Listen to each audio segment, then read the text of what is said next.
अस्सलाम वालेकुम students, my self Muzaffar sir. और सबसे पहले मैं आप लोगों को कहना चाहता हूँ कि मतलब हैप्पी इंडिपेंडेंस डे। आज 15 अगस्त है और आज हमारे हिंदुस्तान के आज़ादी का दिन है, बहुत बड़ा दिन है हमारे लिए। तो happy independence day to all.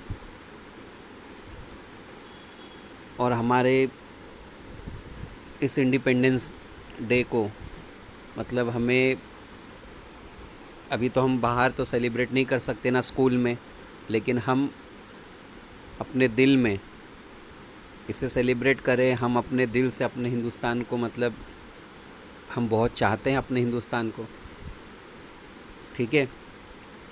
तो बहुत बड़ा दिन है हमारे लिए आज का। हमारे दिल में हमेशा हमारे हिंदुस्तान के लिए रिस्पेक्ट होनी चाहिए। भले बाहर कुछ लोग इस माहौल को ख़राब करने की कोशिश कर रहे हैं, लेकिन हमें उनका साथ ना देते हुए बस हमें अपने दिल में अपने हिंदुस्तान के लिए रिस्पेक्ट रखना है, इज़्ज़त रखना है। सो स्टूडेंट्स, चलिए हम अपने पोर्शन को हिंदी के आगे बढ़ाते हैं।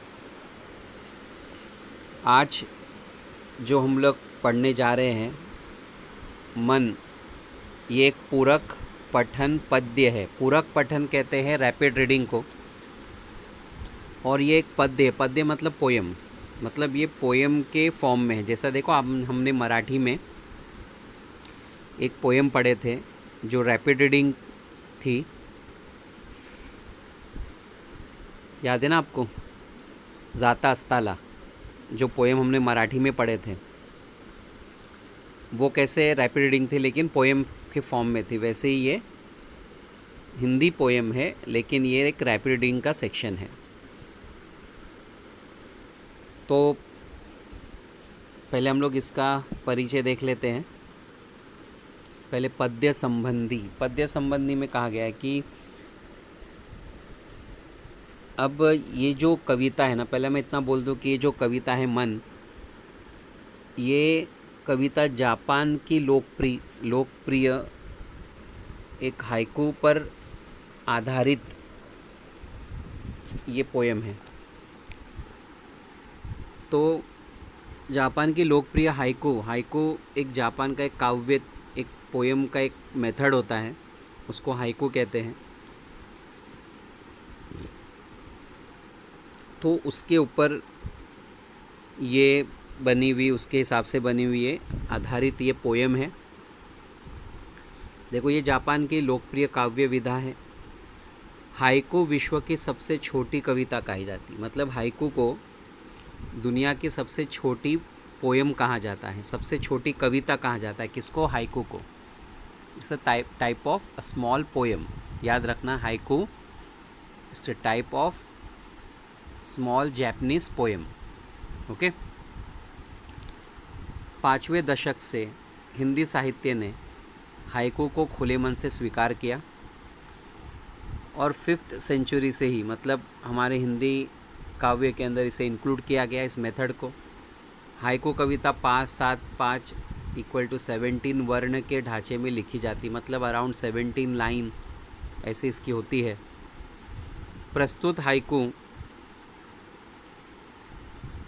कवि ने अपने अनुभवों और छोटी छोटी विभिन्न घटनाओं को, मतलब अपने एक्सपीरियंस और विभिन्न घटनाएं मतलब इंसिडेंट, अर्थवाही सीमित शब्दों में प्रस्तुत किया है, मतलब लिमिटेड वर्ड्स में डिफाइन किया है। तो 5, 7, 5, 17 ऐसे वर्ण होते हैं इसमें, और इस ढांचे में ये पोइम लिखी जाती है, इस मेथड में। तो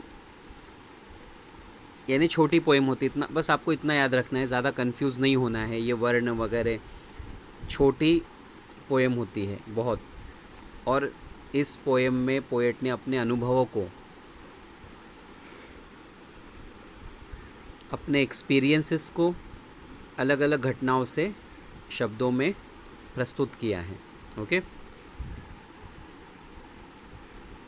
और वैसे भी देखिए जो वर्ड्स इसमें यूज़ किए गए वो नॉर्मल भी है, फिर भी हम लोग कुछ कहाँ पर अगर मीनिंग देखना है तो हम लोग देख लेते हैं। चलो पहले 3 लाइन देखते हैं हम लोग, मीनिंग एंड एक्सप्लेनेशन साथ में देख लेते हैं। घना अंधेरा, चमकता प्रकाश और अधिक। पहले पढ़ लेता हूँ मैं। घना अंधेरा, चमकता प्रकाश और अधिक, करते जाओ पाने की मत सोचो जीवन सारा। जीवन नैया मझधार में डोले, संभाले कौन। रंग बिरंगे रंग संग लेकर आया फागुन।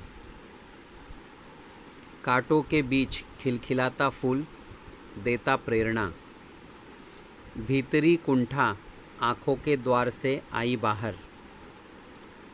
खारे जल से धुल गए विषाद, मन पावन। मृत्यु को जीना, जीवन विष पीना है, जी विषा। मन की पीढ़ा छाई बन बादल, बरसी आंखें। चलती साथ पटरियां रेल की फिर भी मौन। सितारे छिपे बादलों की ओट में, सूना आकाश। तुमने दिए जिन गीतों को स्वर हुए अमर। सागर में भी रहकर मछली प्यासी रही। तो अब ये जो पोएम है, देखो अगर आप देखोगे तो एकदम नॉर्मल हिंदी के वर्ड्स भी हमें लग रहे थे, है ना। चलो अब देखते हैं इसका एक्सप्लेनेशन क्या है मीनिंग्स के साथ। घना अंधेरा, चमकता प्रकाश और अधिक। घना अंधेरा, घना अंधेरा आप समझते हो, मतलब एकदम बहुत ही घना अंधेरा जब होता है ना। चमकता प्रकाश और अधिक। चमकता प्रकाश, चमकता हुआ उजाला, और अधिक, अधिक मतलब ज़्यादा। घना अंधेरा, चमकता प्रकाश और अधिक। देखो जब अंधेरा घना होता है तब प्रकाश और अधिक चमकता है। मतलब आप देखोगे जैसे कि अब पूरा डार्क है, पूरा अंधेरा है, अब उस अंधेरे में अगर आप एक छोटी सी रोशनी भी अगर जलाते हो ना तो बहुत ज़्यादा चमकते हुए दिखाई देती है। तो वो क्यों चमकती हुई दिखाई देती है? क्योंकि चारों तरफ अंधेरा जो है ना वो घना है। इसका मतलब क्या हो गया, जब वर्स्ट कंडीशन, अब इसका कंपैरेटिव एक्सप्लेनेशन क्या है, जब प्रतिकूल परिस्थितियाँ, मतलब जब वर्स्ट कंडीशन, ऐसी कंडीशन जो हमारे खिलाफ हो, यानी कुछ हमारे साथ गलत हो रहा हो, है ना। अब simple worst condition, in worst condition, जब वर्स्ट कंडीशन का घना अंधेरा हमें घेर लेता है, कभी कभी ऐसा लगता है कि हमारे साथ रोज़ कुछ ना कुछ बुराई हो रहा है, ऐसे जब फीलिंग आती है, जब सिचुएशन हमारे ज़िंदगी की थोड़ी ख़राब होती है, तब वहीं से एक प्रकाश की किरण, मतलब उजाला करती है, एक होप हम कह सकते हैं, रे ऑफ होप।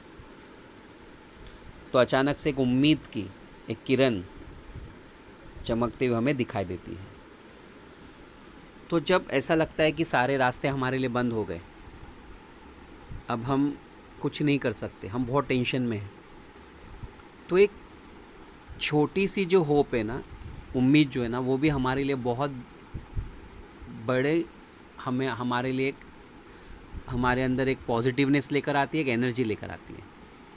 तो आप कंपेयर समझ रहे हो, कंपैरेटिव मीनिंग क्या है कि बहुत अंधेरा है, छोटा सा उजाला भी बहुत हमें खुश करता है। उसी तरह से हम बहुत परेशानियों में घिरे हैं और कहीं से भी अगर लग रही है छोटी सी होप है, तो वो होप हमारे लिए बहुत बड़ी लगती है। हमारे चेहरे पर मुस्कान आती है, स्माइल आती है कि अभी हमारा ये जो परेशानियाँ हैं हमारी, अब वो धीरे धीरे क्या हो जाएगी, ख़त्म हो जाएगी, ऐसा हमें उम्मीद लगती है।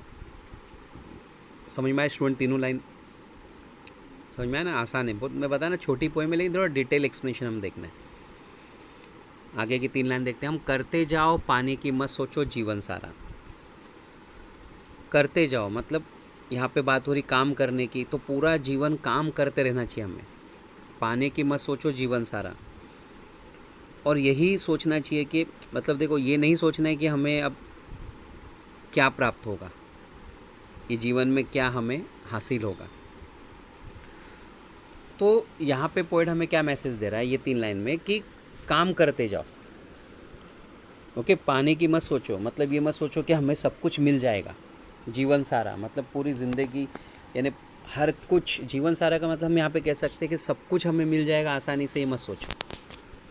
मतलब यहाँ पे पोएट को क्या बताना है कि काम करते रहो, ये उम्मीद मत रखो कि सब चीज़ें हमें आसानी से मिल जाएगी, थोड़ा वक्त लगेगा, है ना। तो फ़ौरन हमारे दिमाग में ये बात नहीं आनी चाहिए कि हमने इतनी मेहनत की है और इसका हमें फल क्यों नहीं मिल रहा है। तो कोई भी मेहनत अगर हम करें तो उसका फल हमें फ़ौरन नहीं मिलेगा, थोड़ा वक्त लगेगा। तो यहाँ पे हमें ये मैसेज मिलता है कि काम करते रहो, ओके। और ये नहीं सोचना चाहिए कि हमें क्या प्राप्त होगा, हमें क्या हासिल होगा, कितने जल्दी हासिल होगा, ओके। नेगेटिविटी हमारे अंदर नहीं जानी चाहिए कि कितने दिनों से हम ये काम करें लेकिन इसका हमें रिज़ल्ट नहीं मिल रहा है। तो इससे क्या होता है ना कि हम होपलेस हो जाते हैं, हम डीमोरलाइज हो जाते हैं। तो हमें मोटिवेट रहना है। पोइट का कहने का मतलब क्या है कि आप मोटिवेटेड रहो, ये मत सोचो कि इतने टाइम से ये काम हम कर रहे लेकिन इसका रिज़ल्ट नहीं आ रहा है। तो काम करते रहो, एक ना एक दिन उसका रिज़ल्ट हमें ज़रूर मिलेगा। तो फ़ौरन रिज़ल्ट नहीं मिलता, ये हमें समझ में आना चाहिए। तो पहली 3 लाइन में हमने क्या देखा था, घना अंधेरा मतलब चारों तरफ परेशानियां से हम घिरे हैं, लेकिन अचानक एक रे आती है होप की, तो हम खुश होते हैं। जिस तरह से घने अंधेरे में एक छोटा सा उजाला भी बहुत खुशी देता है। उसके बाद में 3 लाइन में हमने क्या देखी कि काम करते रहो, ये नहीं सोचना कि हमें क्या प्राप्त होगा, ये नहीं सोचना कि हमें कब प्राप्त होगा। पॉजिटिवनेस रखना है कि नहीं, आज नहीं तो कल ये चीज़ हमें ज़रूर मिलेगी, ओके। देखते हैं नेक्स्ट लाइन 3। जीवन नैया मझधार में डोले संभाले कौन। जीवन नैया, जीवन मतलब ज़िंदगी, नैया मतलब कहते हैं नाव को, नैया मतलब नाव। मझधार में डोले, मझधार क्या कहते हैं किसको, यानी जो नदी का प्रवाह होता है ना, द फ्लो ऑफ रिवर के फ्लो का जो मिडल पार्ट होता है, यानी हम नाव में बैठे और हम नदी के एकदम बीचों बीच है, उसे कहते हैं मझधार मतलब नदी का मिडल पार्ट, ओके। डोले मतलब हिलना, यानी पानी के प्रवाह से देखो नाव हिलती है। संभाले कौन इसे संभालेगा। अब देखते इसका एक्सप्लेनेशन क्या है। हर जगह पे कंपैरेटिव मीनिंग से याद रखना। जीवन नैया मझधार में डोले, यानी हमारी जो ज़िंदगी है ना, हमारी ज़िंदगी को नाव कहा गया है। और ये नाव जो है ना, संसार रूपी सागर में, यानी ये दुनिया को कहा गया है सागर, नदी या समुंदर जो भी है। तो हमारी जो ज़िंदगी है ना, वो सागर रूपी संसार में डगमगा रही है। मझधार में डोले मतलब हम डगमगा रहे हैं, हम स्टेबल नहीं हैं, है ना। तो संभाले कौन, अब उसको संभालने के लिए कोई नहीं आएगा। कहने का मतलब क्या है कि इस संसार रूपी समंदर में, इस संसार रूपी सागर से हमें खुद ही बाहर निकलना है। कोई हमें संभालने नहीं आएगा, कोई हमारी मदद करने नहीं आएगा। मतलब क्या, पोएम का यहाँ पे कहने का मतलब, पोएट का क्या है कि हमें सेल्फ डिपेंड होना है। हमें दूसरों के ऊपर डिपेंड नहीं रहना है कि कोई हमारी मदद करने आएगा। तो पोएट यहाँ पे हमें सेल्फ डिपेंड होने के बारे में कह रहा है। वो ये मैसेज दे रहा है कि ये दुनिया में आपको खुद जीना है। ये दुनिया जो है इसमें हमें खुद जीना है। जो भी परेशानी आ रही है हमारे ऊपर, हमें खुद उसे झेलना है, हमें खुद उससे बाहर निकलना है, उस सिचुएशन से। संभालने कोई नहीं आएगा। कोई भी हमारा करीबी हो, कितना भी हमारा बेस्ट फ्रेंड हो, तो वो एक लिमिट तक हमारी मदद कर सकते हैं। लिमिट के बाहर उनके लिए भी पॉसिबल नहीं है। तो एक बहुत अच्छा मैसेज है पोएम में कि जीवन नैया मझधार में डोले संभाले कौन। हमारी ज़िंदगी को हमें खुद संभालना है, भले हम डगमगा रहे हों। तो डगमगाना, ये this also part of life, ये भी एक ज़िंदगी का हिस्सा है। ज़रूरी नहीं है ना हमेशा खुशी ही मिलेगी।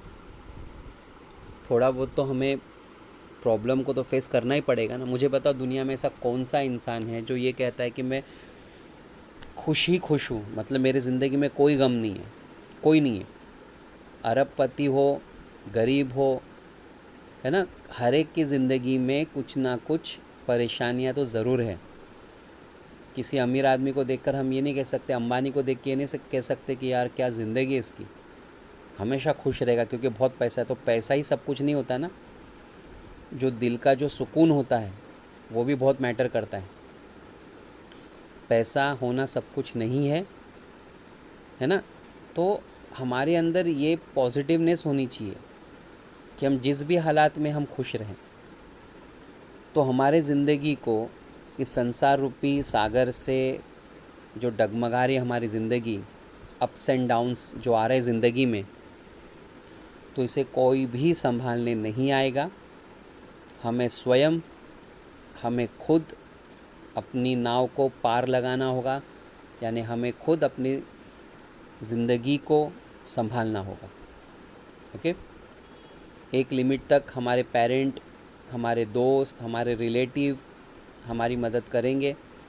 कुछ ऐसे चीज़ें होती है जिसमें हमें खुद ही अपने आप को संभालना होता है। समझ में आए स्टूडेंट तीनों लाइन? ओके, आगे देखते हैं।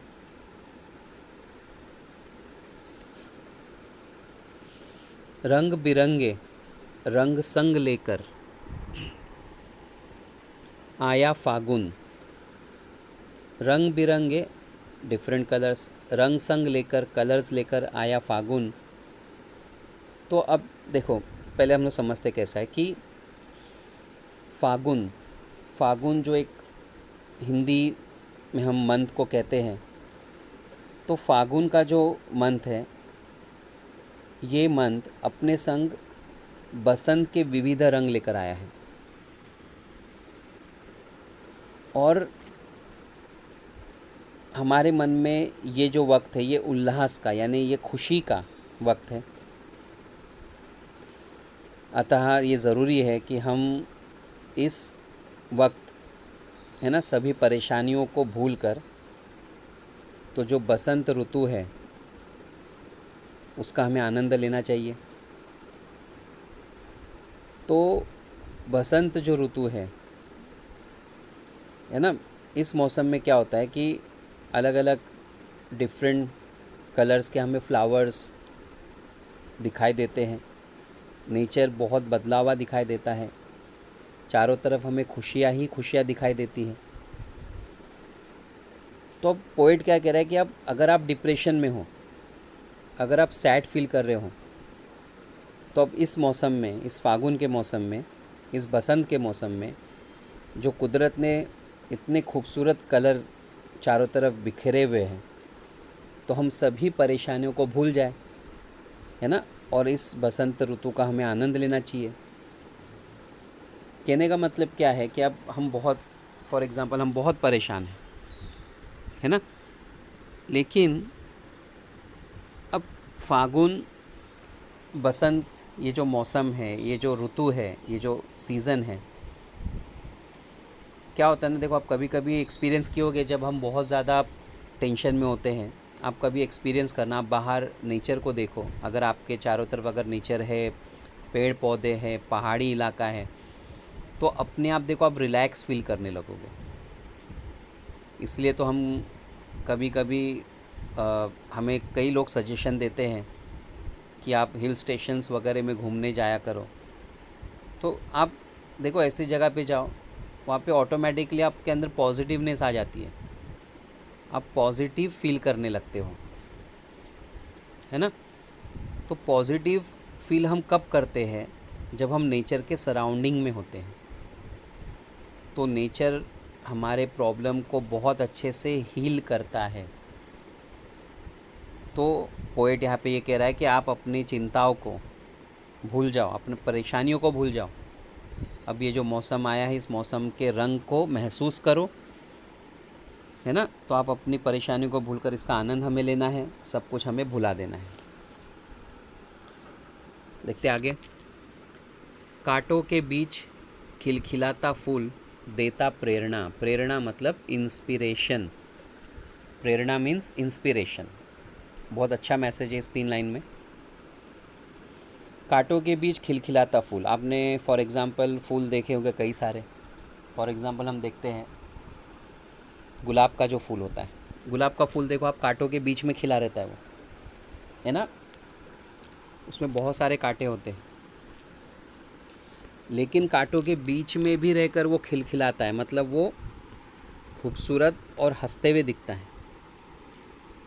मतलब कांटों के बीच का फूल आप कभी देखो तो मुरझाया हुआ नहीं रहेगा, गंदा नहीं दिखेगा, उल्टा वो बहुत खुश और हंसता हुआ दिखता है। तो इससे हमें क्या प्रेरणा मिलती है, हमें देता, हमें प्रेरणा मतलब हमें वो इंस्पिरेशन देता है।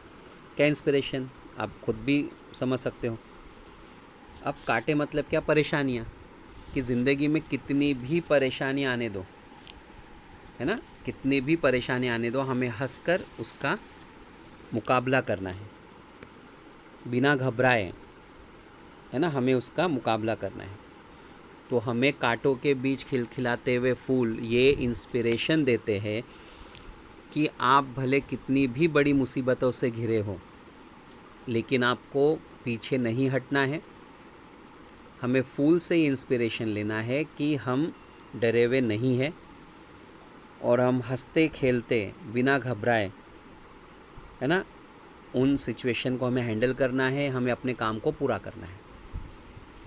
तो कांटों के बीच में फूले हुए खिल से हमें बहुत बहुत अच्छी फूल से हमें बहुत अच्छी प्रेरणा मिलती है, बहुत अच्छा इंस्पिरेशन मिलता है कि तकलीफ़ों से भरी हुई भले ज़िंदगी हो, लेकिन हंसते हुए हमें उसका मुकाबला करना है, ये हमें इंस्पिरेशन मिलता है।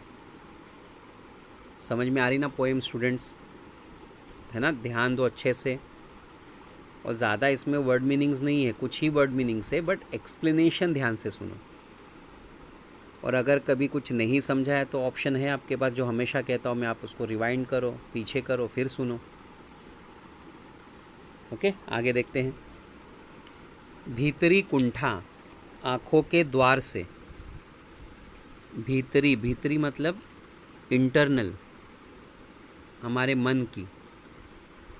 कुंठा, कुंठा कहते हैं घोर निराशा को, मतलब डिप्रेशन को, उदासी को। कुंठा, उदासी, डिप्रेशन, सैडनेस। आँखों के द्वार से आई बाहर, आँखों के द्वार से, आँखें मतलब आँखें, द्वार मतलब दरवाज़ा, आई बाहर, बाहर आना। अब इसका मतलब क्या, भीतरी कुंठा आँखों के द्वार से आई बाहर, मतलब आँखों के द्वार से बाहर आना मतलब आंसुओं का बाहर आना। तो जब हमारे आँखों से आंसू बहते हैं, जब हम रोते हैं ना, तो हमें मान लेना चाहिए कि हमारे अंदर का जो डिप्रेशन है ना, वो बाहर निकल रहा है। देखो, इंसान की आंखों में दो वक्त आंसू आते हैं। एक जब वो बहुत ज़्यादा खुश होता है, कभी कभी देखो खुशी के, हम कहते हैं ना खुशी के आंसू, अरे पगले, ऐसा होता है ना, अरे पगले खुशी के आंसू। और कभी कभी हम रियल में बहुत निराश रहते हैं, हम रोते हैं तो हमारे आंखों से आंसू आते हैं। तो दो तरह के, एक होता है जब इंसान बहुत खुश होता है तो उसके आंखों में आंसू आते हैं, और एक जब वो बहुत सैड फील करता है तो उसके आंखों में आंसू आते हैं।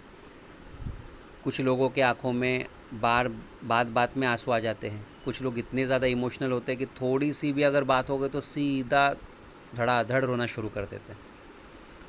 और कुछ लोग ऐसे होते हैं कि जिनकी आंखों में आंसू जल्दी आते ही नहीं है। तो पोइट यहाँ पे क्या कह रहा है कि जब भी आंखों के आंसू बाहर आ रहे हैं आपके, तो आने दो, क्योंकि ये आपके अंदर की जो उदासी है वो बाहर निकलने का रास्ता ही है। देखो, कई बार आपने ऐसा सुना होगा या देखा होगा कि, एग्ज़ाम्पल दे रहा हूँ मैं, कि कभी कभी किसी की अगर समझो डेथ हो गई, तो कोई समझो नहीं रोता है तो उसको रुलाया जाता है। वो क्यों मालूम है, क्योंकि अगर वो नहीं रोगा ना तो वो पता नहीं ज़िंदगी भर तक वो सदमे में रहे। तो उन इंसान को रुलाया जाता है, उनके आंखों से आंसू निकाले जाते हैं, ताकि उनके अंदर की जो जो गिल्ट है, जो उनके अंदर की जो सैडनेस है, जो उदासी है, वो बाहर निकल जाए। तो पोएम, ये 3 लाइन में, इस पोएम में पोएट ने यही कहा है कि भीतरी कुंठा आँखों के द्वार से आई बाहर, मतलब जब भी आपके आँखों से आंसू बहते हैं तो वो अपने आँखों से आप अपनी दिल की जो उदासी है वो आप बाहर निकालते हो। ओके, तो इसलिए आंखों से आंसू बहते हैं। खारे जल से, खारा तो समझते हैं ना आप, सॉल्टी, खारे जल से धुल गए विषाद। विषाद का मतलब होता है दुख, है ना।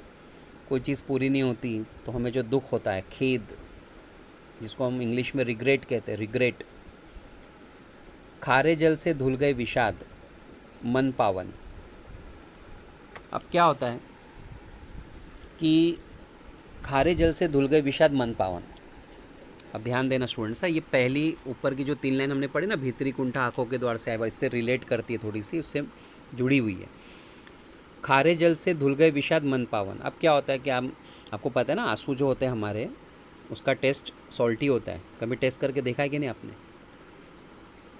ऐसा नहीं बोल रहा कि आंखों से आंसू आ रहा है, आप ऐसा उंगली से ऐसे लेके टेस्ट करो। कभी कभी आप रोते रहेंगे तो मुंह में चले आता होगा, है ना। कभी कभी आपके मुंह के अंदर आंसू चले आते हैं, तो आप कभी देखो, कभी कोई रोते हुए जैसा ज़बान भी बाहर निकाल लेता है, उनको अच्छा लगता है वो टेस्ट। ओके, तो जो आंसू जो होते हैं ना, वो खारे होते हैं।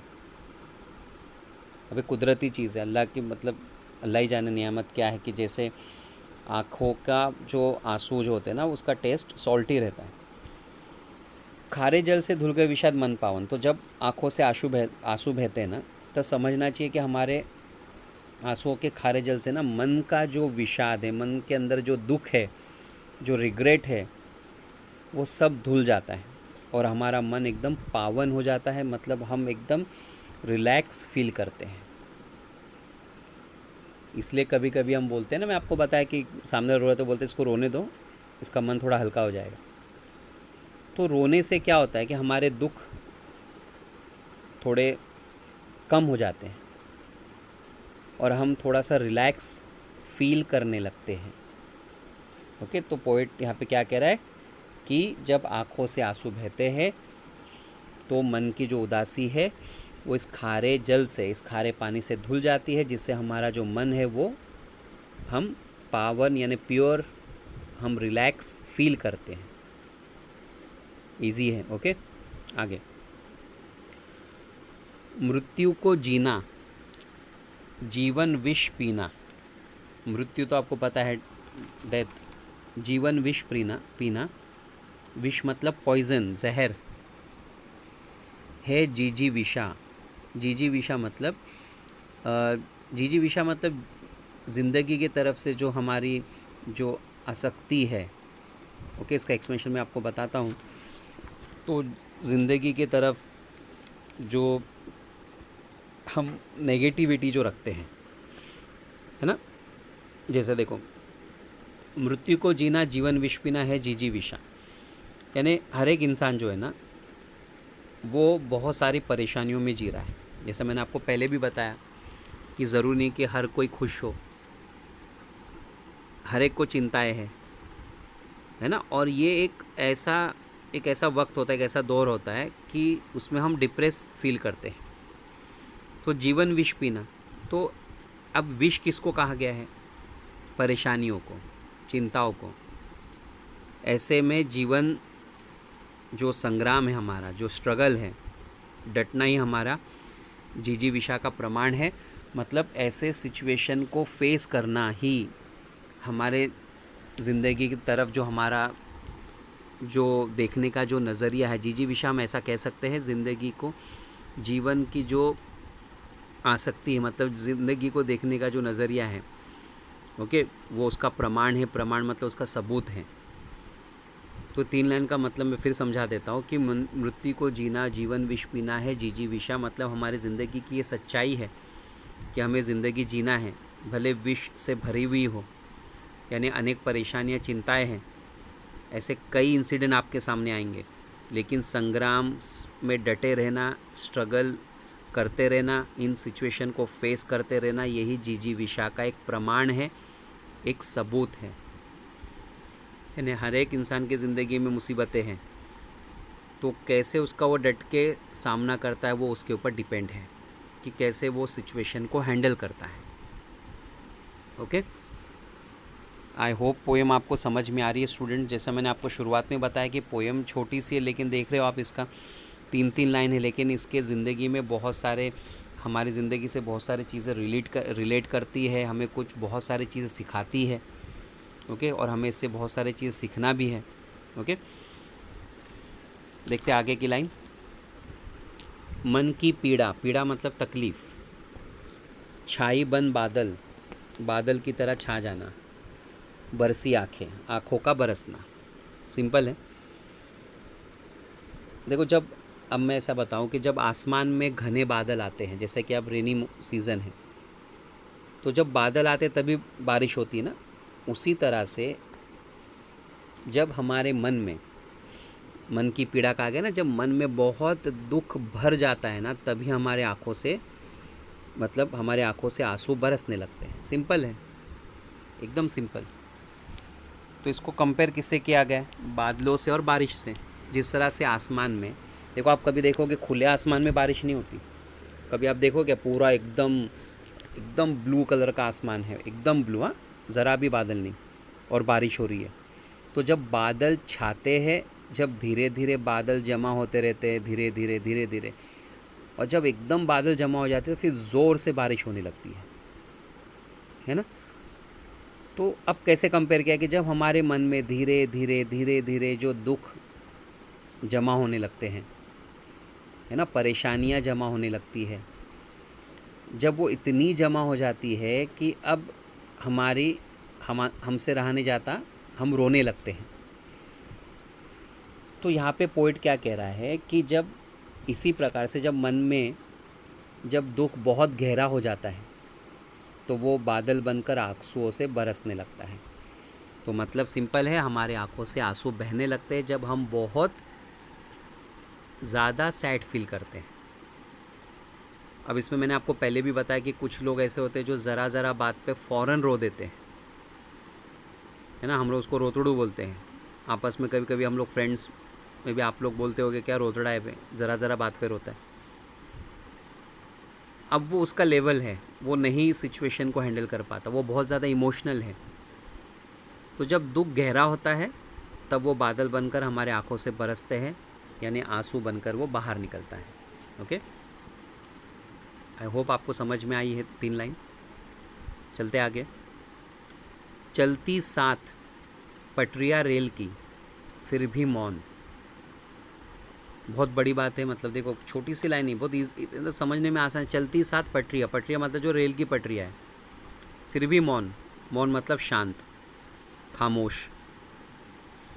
देखो, रेल की जो पटरियाँ है ना, वो अनंत काल से, कई वक्त से हमारे साथ चल रही है। अब रेल की पटरियाँ कई ज़माने से पड़ी हुई ना ज़मीन के ऊपर, परंतु लेकिन वो हमेशा शांत रहती है। आपने कभी देखा है कि वो एक दूसरे से बातें करती है? नहीं। देखो, 2 पटरियाँ हैं, 1 और 2, और बीच में गैप है।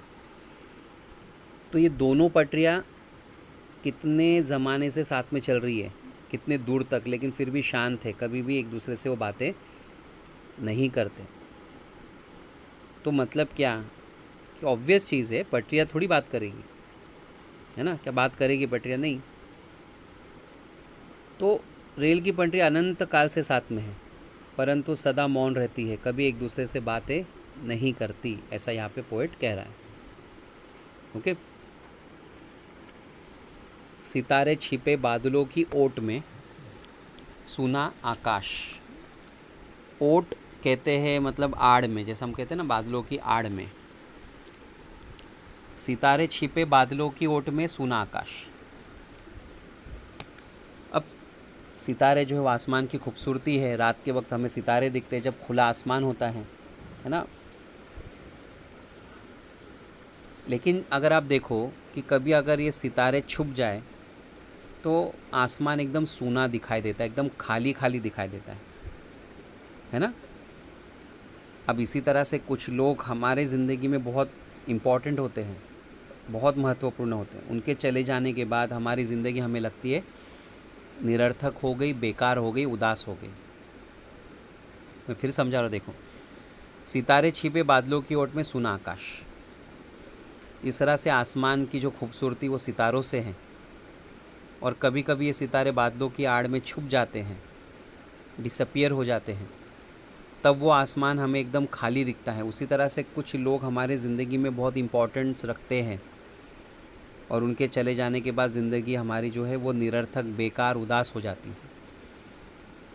जैसे कि आप अपने पेरेंट्स को बहुत चाहते हो, हम अपने पेरेंट्स को बहुत चाहते हैं, हम अपने रिलेटिव्स में कुछ ऐसे लोग होते हैं जो हम बहुत उनको चाहते हैं, हम अपने भाई बहनों को चाहते हैं, हम अपने दोस्तों को चाहते हैं, तो उनका होना हमारी ज़िंदगी में खुशियाँ देता है। और कभी अगर वो हमसे दूर चले गए, जैसे कि आज आप अपने पेरेंट्स के साथ हों, अभी समझो फर्दर स्टडी के लिए जब आपको समझो अपने पेरेंट्स से, भाई बहनों से, अपने दोस्तों से दूर जाना पड़ेगा किसी दूसरे जगह पर पढ़ने के लिए, किसी दूसरे स्टेट पे फॉर एग्ज़ाम्पल, तब आपको ज़िंदगी एकदम खाली खाली लगेगी। देखो आज तो हम अपने पेरेंट्स की रिस्पेक्ट नहीं कर रहे हैं, है ना, लेकिन ऐसा कभी वक्त ना आए कि हमें उनसे दूर जाना पड़े, तब आपको ज़िंदगी आपकी खाली लगेगी। आज आपके पेरेंट्स आपकी मदद कर रहे हैं, आज आपको अपनी मम्मी है आपकी, हर चीज़ें प्रोवाइड कर रही है घर में बैठे बैठे, हर चीज़ें आपको मिल रही है, खाना पीना मिल रहा है, लेक्चर देख रहे हो आराम से खाते पीते हुए, तो आज हम उन चीज़ की वैल्यू नहीं करते। आज भी इतना होने के बाद भी हम मम्मी को कहते हैं तुम करते क्या हो यार, कुछ भी तो नहीं करते।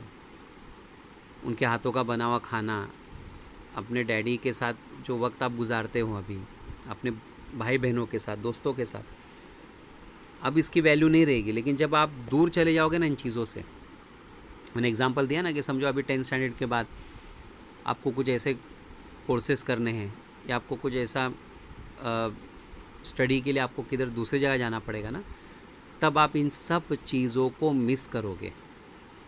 आप अपने मम्मी के हाथ का बना हुआ खाना मिस करोगे, आप अपने डैडी की डांट मिस करोगे, आप अपने डैडी का प्यार मिस करोगे, अपने दोस्तों को याद करोगे, अपने भाई बहनों को याद करोगे। तो ये सब चीज़ें जब हम मिस करेंगे तो हमारी ज़िंदगी हमें एकदम सूनी दिखाई देगी।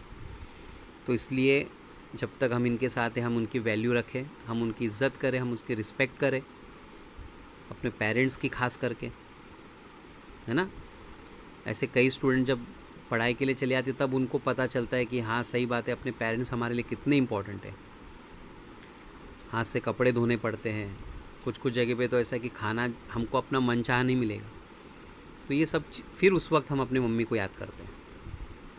लेकिन आज हम साथ में तो हम उनकी रिस्पेक्ट नहीं कर रहे हैं, है ना। तो रिस्पेक्ट हमें करनी चाहिए। तो पॉइंट यहाँ पे क्या बताया कि जब आसमान खूबसूरत लगता है, तारे छुप जाते हैं तो सूना दिखता है, उसी तरह से हमारे ज़िंदगी में कुछ इंपॉर्टेंट लोग हैं, अगर वो हमसे दूर चले गए तो हमारी ज़िंदगी बेकार हो जाएगी। ऐसा लगेगा कि हम क्या बचा है ज़िंदगी में, है ना। देखो आगे, तुमने दिए जिन गीतों को स्वर हुए अमर। तो कवि के अंदर हर पोएट के अंदर एक सामर्थ्य, एक कैपेबिलिटी होती है हर पोएम में, हर पोएट की, कि वो जो जिस गीतों को स्वर देता है ना, सुर देता है, वो अमर हो जाते हैं। मतलब लोग हमेशा उसको याद रखते हैं। जैसे कि अब मैं बताऊँ आपको, अभी रिसेंटली जो राहत इंदौरी जो साहब हैं, उनका इंतकाल हो गया था, आपने सुना ही होगा। देखो उनका इंतकाल हो गया, लेकिन उनके जो शायरी है ना, उनकी जो गज़लें वो अमर हो गई। अभी तो कितने लोगों ने स्टेटस पे रखा था, है ना। तो वाकई में अपने वक्त के एक बहुत बड़े शायर थे, बहुत बड़े शायर। आप लोगों ने सुना होगा उनको, नहीं सुना है तो आप सुनो, है ना। उनकी शायरी इतनी खूबसूरत और इतनी मीनिंगफुल होती थी। वाकई में हिंदुस्तान क्या पूरी दुनिया उनको मिस कर रही है, पूरी दुनिया। अब यहाँ पे बात मज़हब धर्म की नहीं आती, हर धर्म के लोग उनको मिस कर रहे हैं, क्योंकि उनकी शायरियों में मीनिंग्स होती थी, ज़िंदगी की सच्चाइयाँ होती थी। तो कवि के अंदर एक सामर्थ्य होता है, एक शायर के अंदर सामर्थ्य होता है कि उनकी ये सब चीज़ें अमर हो जाती हैं, क्योंकि वो समाज के अंदर बदलाव लाते हैं अपने पोएम, अपनी गज़ल और अपनी शायरी के ज़रिए, है ना। तो 3 लाइन में जो पोइट वो क्या कह रहा है कि जो कवि के अंदर एक सामर्थ्य है, कैपेबिलिटी है, कि वो जिन गीतों को स्वर में ढालते वो अमर हो जाते हैं। उनकी रचनाएं अमर हो जाती, उनके जाने के बाद भी लोग उन्हें याद करते हैं। ओके। और आखिरी 3 लाइन, सागर में भी रहकर मछली प्यासी ही रही। बहुत आसान है लाइन। समुंदर बहुत बहुत पानी होता है समुंदर में, लेकिन खारा है ना, पीने के लायक नहीं होता है ना। तो अब सागर में भी रहकर मछली प्यासी रही, इसका मतलब क्या कि जिस अब इसको कंपेयर कैसे किया कि कभी समझो कोई इंसान बहुत पैसे वाला क्यों ना हो, बहुत पैसे उसके पास, बहुत पैसे, लेकिन अगर वो ज़रूरतमंदों की मदद नहीं करता तो उसका पैसे वाला होना मैटर नहीं करता। कितने भी पैसे वाला हो कुछ फ़र्क नहीं पड़ता। तो इसका ये 3 लाइन का मतलब क्या होगा कि सागर में रहकर भी मछली प्यासी ही रही। मतलब कोई इंसान इतना धनवान है, इतना पैसा उसके पास, लेकिन अगर वो गरीबों की मदद नहीं कर रहा है तो उसका पैसा रखकर कोई मैटर नहीं करता। उसका धनवान होकर, पैसे वाला होकर कोई भी फ़र्क नहीं पड़ता। उसके पैसे कुछ काम नहीं आ रहे किसी के, तो क्या मतलब ऐसा पैसे वाला होकर, है ना। तो पैसे वाला होना बड़ी बात नहीं है, बड़ा दिल रखना बड़ी बात है। कई लोग हैं जो पैसा बहुत है लेकिन जमा कर कर के रखे हैं, पता नहीं मरेंगे तो अपने साथ ले ही जाएंगे शायद। मदद नहीं करते गरीबों की।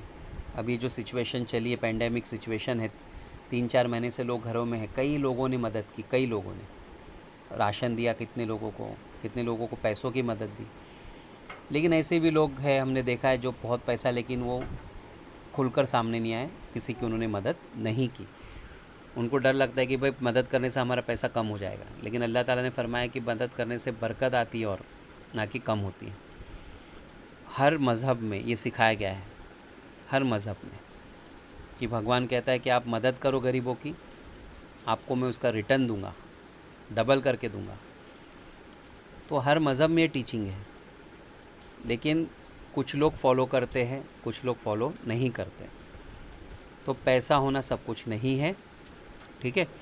पैसों के साथ दिल होना बहुत ज़रूरी है। पैसा तो कई लोगों के पास है, लेकिन थोड़ी ना हर कोई ऐसा दिल रखता है, ठीक है। तो आई होप ये पोएम आपको अच्छे से समझ में आई स्टूडेंट्स। कोशिश किया हूँ मैंने जितना हो सके उतनी अच्छी समझाने की। फिर भी अगर डाउट्स है तो वही ऑप्शन है ना, पीछे करके आप रिवाइंड करके देख लेना। चलिए स्टूडेंट्स, का स्वाध्याय हम लोग जल्दी से देख लेते हैं। सूचना के अनुसार कृतियाँ कीजिए, लिखिए निम्नलिखित हाइकू द्वारा मिलने वाला संदेश। अब कुछ लाइन यहाँ पे दी है, उसमें क्या संदेश है। पहले करते जाओ पाने की मत सोचो जीवन सारा। इसमें क्या मैसेज मिलता है कि हमें पूरे जीवन काम करते रहना चाहिए। मैंने एक्सप्लेनेशन दिया हो ना, ये नहीं सोचना है कि हमें क्या प्राप्त होगा। उसके बाद में भीतरी कुंठा नयनों के द्वारा आई बाहर। जब आँखों में आंसू बहते तो मान लेना चाहिए हमें कि हमारे अंदर जो दुख है वो बाहर आ रहा है। आसान है ना, मैंने समझाया हूँ। कृति पूर्ण कीजिए में हाइको में प्रयुक्त महीना और उसकी ऋतु, मतलब मंथ और उसके अंदर का सीज़न। तो फागुन जो है वो मंथ है, और वसंत क्या है, ऋतु है, सीज़न है। फागुन महीना है और वसंत ऋतु है। उत्तर लिखिए। मझधार में डोले। मझधार में क्या डोलते हुए कहा गया यहाँ पर, मझधार में डोले। आसान है ना। तो क्या आएगा आंसर यहाँ पर, जीवन नैया। पोएम की लाइन लिखना है आपको देखकर, अब आप ढूंढ सकते हो। छिपे हुए है ना, छिपे हुए, क्या छिपे हुए हैं, सितारे, बराबर। उसके बाद धुल गए, है ना, धुल गए। जो आँखों के आंसू जब बहते हैं तो जो हमने पढ़ा था ना, खारे जल से धुल गए, विषाद। ओके, विषाद यानी हमारे जो खेद, हमारा जो दुख है। अमर हुए, क्या अमर हुए, गीत, यानी अमर हुए तो जो गीत है ना, जो गीत है वो, गीतों के जो स्वर है वो अमर हुए। समझा ना। मझधार में डोले जीवन नैया, छिपे हुए सितारे, धुल गए विषाद, अमर हुए गीतों के स्वर। अब निम्नलिखित काव्य पंक्तियों का केंद्रीय भाव, चलती 7 पटरियां रेल के फिर भी मौन। इसको मैंने जो एक्सप्लेन किया वो लाइन हिंदी में लिखो। कांटों के बीच खिलखिलाता फूल देता प्रेरणा, और ये भी मैंने एक्सप्लेनेशन दिया हूँ, तो पीछे करके आप वो सुनकर उसको भी हिंदी में नॉर्मली लिख सकते हो, है ना। तो इतनी इसमें कृति है, ठीक है ना। अब थोड़ा सा हम ऊपर आ रहे हैं, देखो ये जो पोएम है, पोएम की जो लाइंस है ना, इसके बाजू में भी थोड़ी सी कृति दी हुई है। ये देख सकते हैं हम लोग कि सूचना के आधार पर कृतियाँ कीजिए। पहला, उचित जोड़ियाँ मिलाइए। मैचअप करना स्टूडेंट्स आसान है। तो मछली, प्यासी, गीतों के स्वर, अमर, रेल की पटरियाँ, मौन, आकाश, सूना, राइट।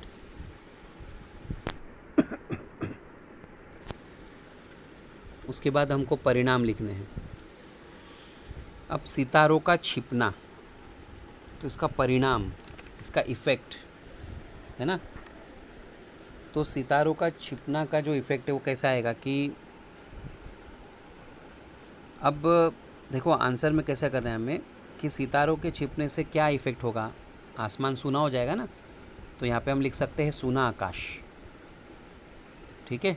सितारों के छिपने से इफ़ेक्ट क्या हो रहा है, आकाश सूना हो गया ना, तो सूना आकाश। तुम्हारा गीतों को स्वर देना, और जो पोइट गीतों को स्वर देते उससे क्या हो जाता है ना, गीतों का अमर होना, राइट। यहाँ पे क्या आएगा, गीतों का अमर होना। और इसमें मन की डैश से लेके बरसी आँखें, इसका सरल अर्थ में आपको जवाब लिखना है, मतलब आपको उसको एक्सप्लेन करना है। तो ये मेरे ख्याल से यहाँ से ना, मन की और बरसी आँखें, एक मिनट हम लोग देखते हैं कि ये, हाँ देखो ये 3 लाइन है। मन की पीढ़ा, छाई बन बादल, बरसी आँखें, जो मैंने एक्सप्लेन किया हिंदी में समझाया, वो आप सुनकर उसको लिख सकते हो, ठीक है। तो आई होप ये पूरी पोएम और उसकी कृति आपको समझ में आई। बहुत कुछ सीखने मिला इस पोएम से, और हम उसको पॉजिटिवली लें और उससे कुछ सीखें ज़िंदगी में, ओके। स्टूडेंट, हाइकू पोएम से रिलेटेड एक इन्फॉर्मेटिव वीडियो मैं आगे ऐड कर रहा हूँ, ओके। इस वीडियो को आप देख लेना, ओके। इससे आपको थोड़ा नॉलेज मिलेगा कि हाइकू जो पोएम है, जापानीज स्टाइल जो है वो क्या है, ओके। तो ये वीडियो आप देख लेना। Thank you. Hey everybody, I'm here today to show you how to write a haiku poem. It is a very simple process, and in this video I will be going over the process with you with some step-by-step instructions. So basically, haiku poems involve 3 lines, and each of those 3 lines has a certain number of syllables that it must have. The first line must have 5 syllables. The second line must have 7 syllables, and the third line must have 5 syllables. So 5, 7, 5 is the syllable pattern. That's basically it. Now, when you are creating a haiku poem, it is generally focused on a certain topic or certain theme. So you can't just throw together a whole bunch of words and expect it to be a haiku. It has to be revolving around a certain theme and maybe the way that things make you feel. Commonly speaking, haiku poems talk about nature and feelings and so forth. So I've created a very simple haiku poem as an example, and I'll be going over it with you. So we're going to start off with a beautiful day. A beautiful day. Now let's count the syllables. A beautiful day. 5 syllables. For the next line, I'm going to put always drives the pain away. Always drives the pain away. Let's count the syllables. Always drives the pain away. 7 syllables. And the third line, I'm going to put that's all I will say. So we'll go ahead and write that's all I will say. Let's count the syllables. That's all I will say. 5 syllables, okay? So let's go ahead and read the haiku poem that I have created. A beautiful day, that's 5 syllables. Always drives the pain away, that's 7 syllables. That's all I will say, that's 5 syllables. And that's basically it. So just to sum it up, a haiku poem has 3 lines, and it also has a certain number of syllables for each line. The first line has 5 syllables, the second line has 7 syllables, and the third line has 5 syllables. And I've also created a very, very simple and straightforward haiku poem for you. And that's basically it. I hope that you have enjoyed this video. And that's all I have for you today. Thanks for watching.